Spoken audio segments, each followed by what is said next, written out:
Yeah, that would basically take you back here. Yeah.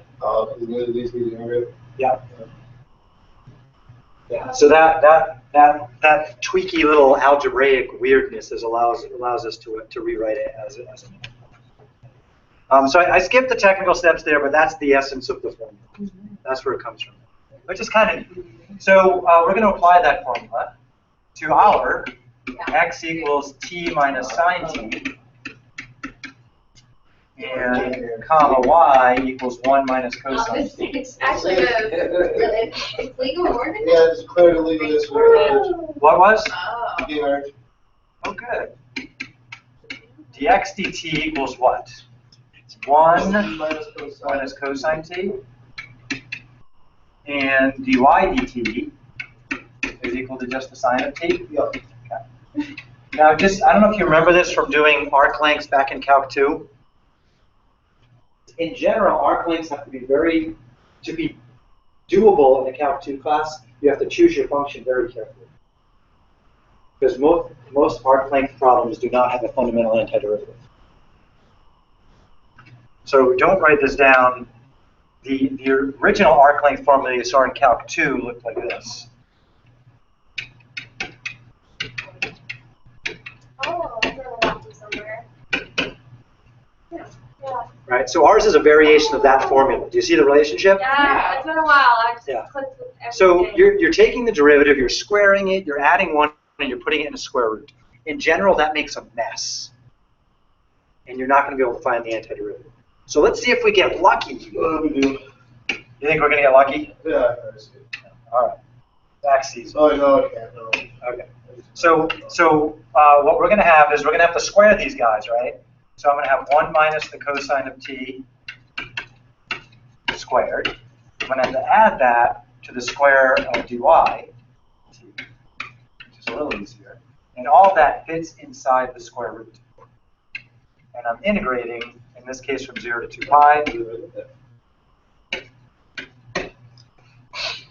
And we've seen some of this, right? Let's do this a little bit more. So let's see, if I multiply that out, I'm not going to redo the whole integral, I'm just going to rewrite this part. That's going to give me 1, I guess it'll be parentheses now. That's going to give me 1 minus 2 cosine of t plus cosine squared of t. Hey, but I also have plus a sine squared of t hanging out there with it, don't I? Yeah. And why do we love these guys together? Because they make 1. Because they make 1. Yay! Yay! Combine that with this one here. So now I have the integral from 0 to 2 pi of the square root of 2 minus 2 cosine of t.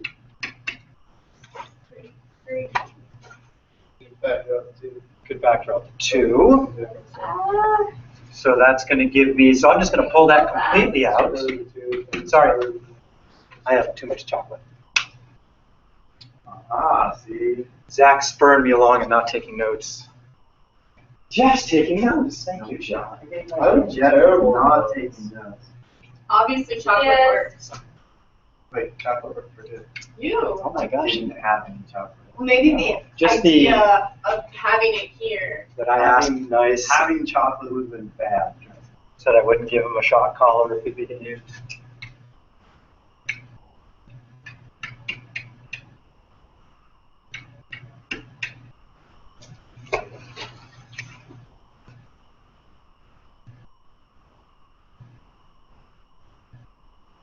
Okay, we had a problem. Yes, we do. I forgot my DT. That's not my problem though. I have a bigger problem than that. Off the top of my head, I don't know any derivative. Wait a minute. I got an idea. I used a substitution earlier, trig identity. I have a feeling that identity might work here. Let's see. I feel like you're acting. A little bit. Not so good. How bad acting? Okay. So, We all have our. all right. So let me think. We used the form you guys. Let's see. I had the cosine of 2 theta equals twice cosine squared of theta minus 1.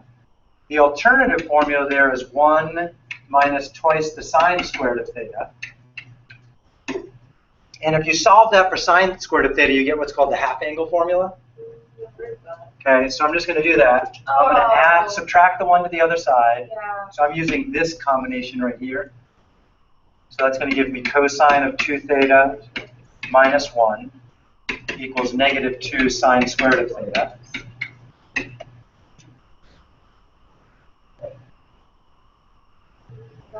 So I subtracted 1 over. I'm going to divide by negative 2. So here I've divided by negative 2. Which I could do a little jiggery-pokery on that. Dividing by 2 is the same as multiplying by a half, right? So I'm going to pull out a half. Oops. And then I'm going to take the negative to switch the signs of these guys. So that's going to give me 1 minus cosine of 2 theta. Oh, wait.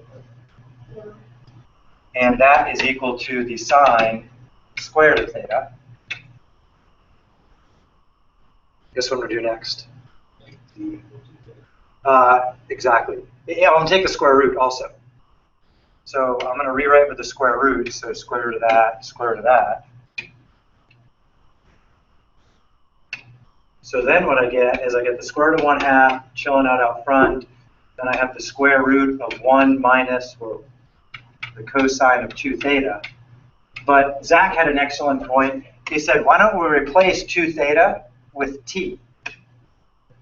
Oh, substitution. Substitution. What if we replace... That's what I was wondering about. Yeah. Because I was like, well, where is the t? Yeah, so what if we replace 2 theta with t? What's theta have to be? 1 t over 2. Yeah. T over 2. Yeah, and that's going to cancel pretty much, leaving the sine of t over 2.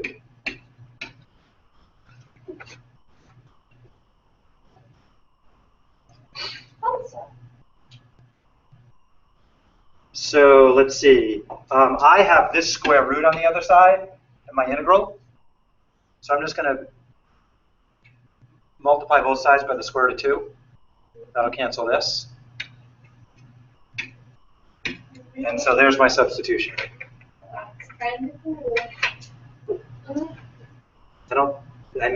probably made that harder than it was, but I was just messing around. Okay, so let's see if we can put that back in. There. What's that? That's the half angle formula up there. So I took the double angle formula and I double. changed it to a version of the half angle formula. A version. Yeah, so the half angle formula usually looks like this.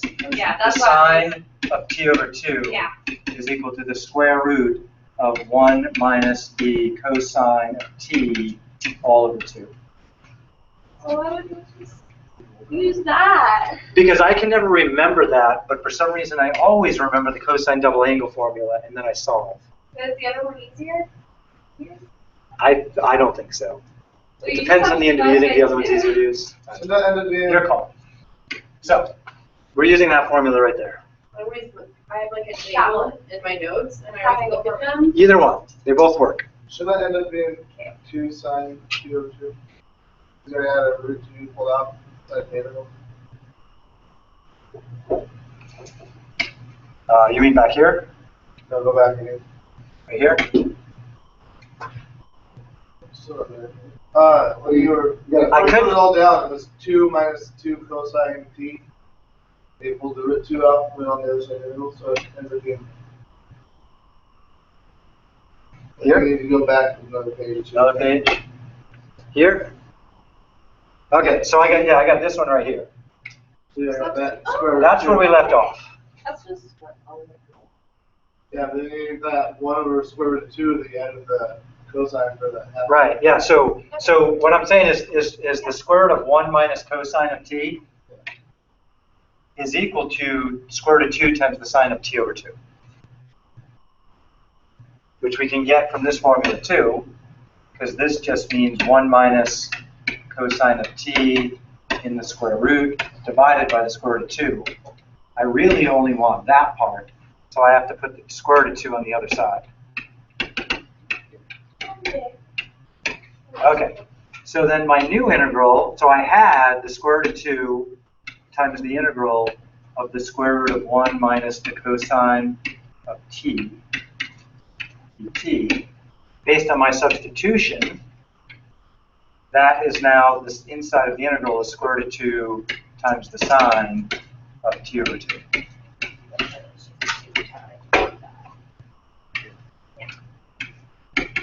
Oh, you haven't integrated yet. Okay. No, I haven't integrated yet. So putting the constants together gives me a 2. Antiderivative for the sine is a cosine. Now, the chain rule here says going the other direction, you would have to multiply by a half. So going in this direction, I'm going to divide by a half or multiply by 2. That's going to throw another 2 in there. Just to double check that's true, if I take the derivative of the cosine, so the derivative with respect to t of the cosine of t over 2 is equal to the derivative of cosine, ooh, I got another problem. Negative. This negative sign, and then I have to multiply by a half. So that's why I put the 2 in front, and now I have to make it negative also. That looks like let's fix that. So it's a negative 2 cosine of t over 2. All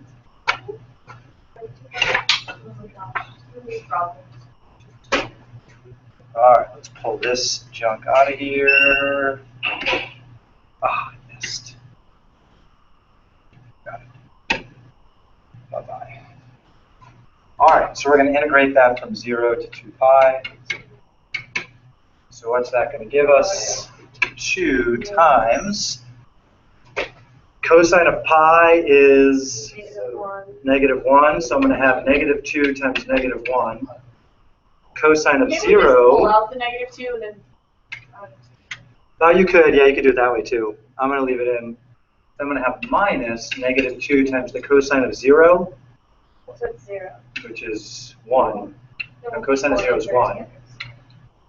All right, so cleaning up the signs, I have positive, positive. 2 plus 2 is 4.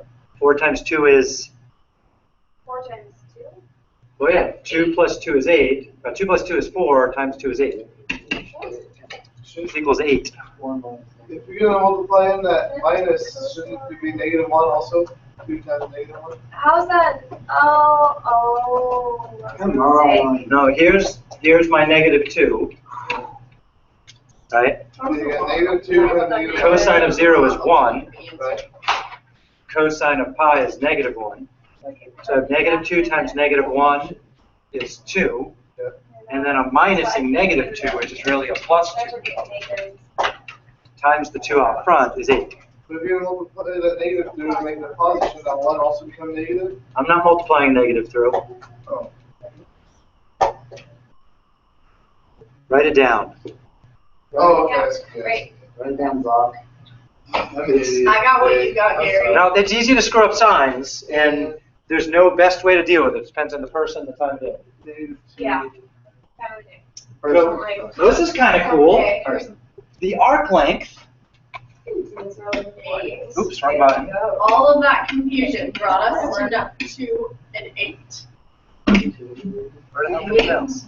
Come on, baby, where are you? There you are. The arc length of rolling that circle and watching that point, if the circle rolls once, it covers a distance of 8 units.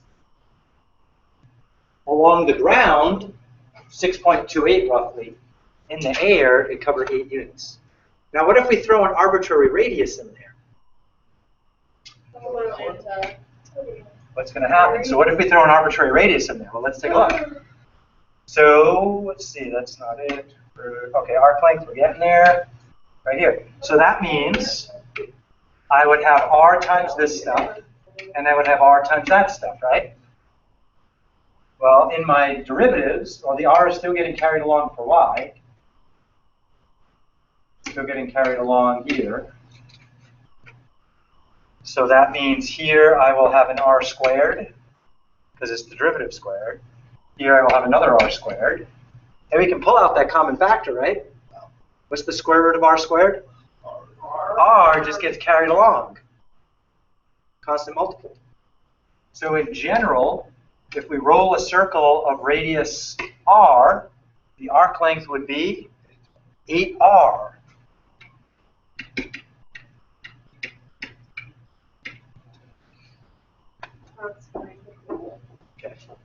Unfortunately, we are out of time to revolve that around an axis and see what happens, which is probably for the best. That was pretty intense. Yeah.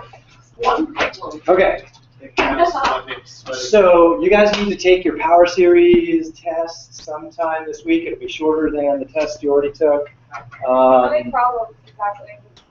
Somewhere between 5 and 10. Just, oh. Well, each wait, one what? has 12 letters. No, they do not. Understand? Promise. Each one is 1 point. Have you written the test yet, or are you giving us like each different test? I've written the test. Okay, but between 5 and 10. Between So 5 how and 10. long do you think it'll take us? That's really what I would like. I'm hoping you can do it in 45 minutes. Minimum. No. Okay, the last test was too long. I agree. It needs to be short. Oh, what's that? All right. So, Oh. what have we covered in class? A lot of stuff. We have covered section 11.1. Don't say 11-2. Don't say 11.1 is just the algebra of parameterizations. I was gonna say 11-2.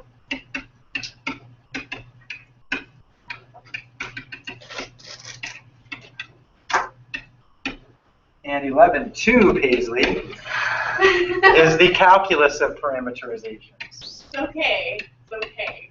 And there's only about 10 problems for each one. I didn't sign Oh, much. that's really nice. Thank you. They're But I probably would really recommend hard. doing some of the cute ones in the book. I'll point them out in class on Thursday. Cute. They're cute. I look for these cute ones and I never find them. I can find them, probably. The Witch of Agnesy, that's a good one. The what? There's a problem in the book called The Witch of Agnesy. Oh, I thought you said something else. Yes, you can. So we're going to review this stuff on Thursday, and on Thursday we're going to start 11.3, which is on cute polar stuff. Yay! Man, you were just overly enthusiastic about the class. Me? Yeah. Well, it's one of my favorite classes. So cute polar stuff on Thursday. Polar stuff is awesome. We're going to draw flowers with calculus. We're going to find the area inside of it. It really doesn't. All right. That's it for now. Ta-ta. Go get it.